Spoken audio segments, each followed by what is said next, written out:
Ingat tanggal 10 Dzulhijjah tidak boleh puasa. Tidak boleh puasa karena itu adalah hari lebaran. Hari lebaran haram untuk berpuasa. Demikian hari-hari tasyrik. Kata Nabi SAW, ayyamu tasyrik, ayyamu aklin wa syurbin wa dzikrin. Dzikrilillah. Hari-hari tasyrik adalah hari-hari di mana orang-orang untuk mengingat Allah, untuk makan dan minum dan untuk ingat kepada Allah Subhanahu wa taala. Hari-hari tasyrik itu maksudnya tanggal 11, tanggal 12, tanggal 13 Dzulhijjah. Hari-hari ini disebut oleh Allah Subhanahu wa taala dengan ayyam ma'dudat.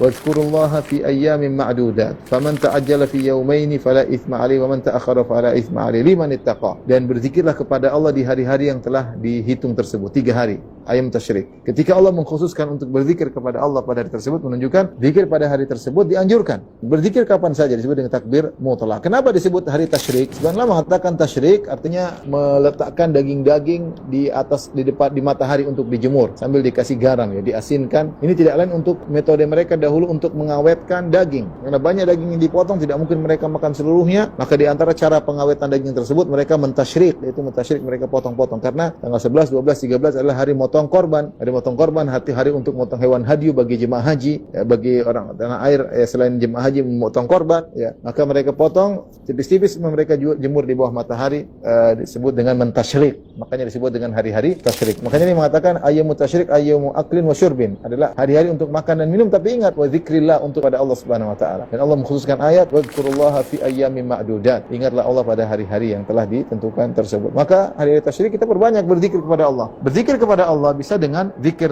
mutlak dan bisa dengan zikir muqayyad. Zikir mutlak kapan dimulai? Zikir mutlak dimulai sejak malam 1 Dzulhijjah. Kita sudah bertakbir, takbir, tahlil, tahmid, ya, sejak malam 1 Dzulhijjah. Kita lagi di jalan, lagi di pasar, lagi di mana, lagi di rumah, silakan. Allahu akbar, Allahu akbar, Allahu akbar, la ilaha illallah, Allahu akbar, Allahu akbar, walillahil hamd.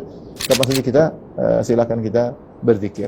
Dan ada namanya takbir muqayyad, diamalkan oleh sebagian salaf. Takbir muqayyad itu takbir yang terikat dengan waktu sholat. Dan ini dimulai kapan? Disebutkan dimulai sejak hari Arafah. Sejak hari Arafah tanggal 9. Setelah sholat subuh kita sudah bisa mulai takbir muqayyad. Syekh bin Baz dan juga ulama lain mengatakan caranya, ya, kita setelah sholat, Assalamualaikum warahmatullahi wabarakatuh, Assalamualaikum warahmatullahi wabarakatuh, kita zikir astagfirullah, astagfirullah, astagfirullah, mantasalam, mikasalam, dan seterusnya. Kemudian kita bertakbir. Allahu akbar, Allahu akbar, Allahu akbar, la ilaha illallah, wallahu akbar, Allahu akbar, walillahil hamd. Semudahnya. Setelah itu nanti salat duhur juga demikian, salat asar juga demikian, salat isya juga demikian, salat maghrib juga demikian, tanggal 10 juga demikian.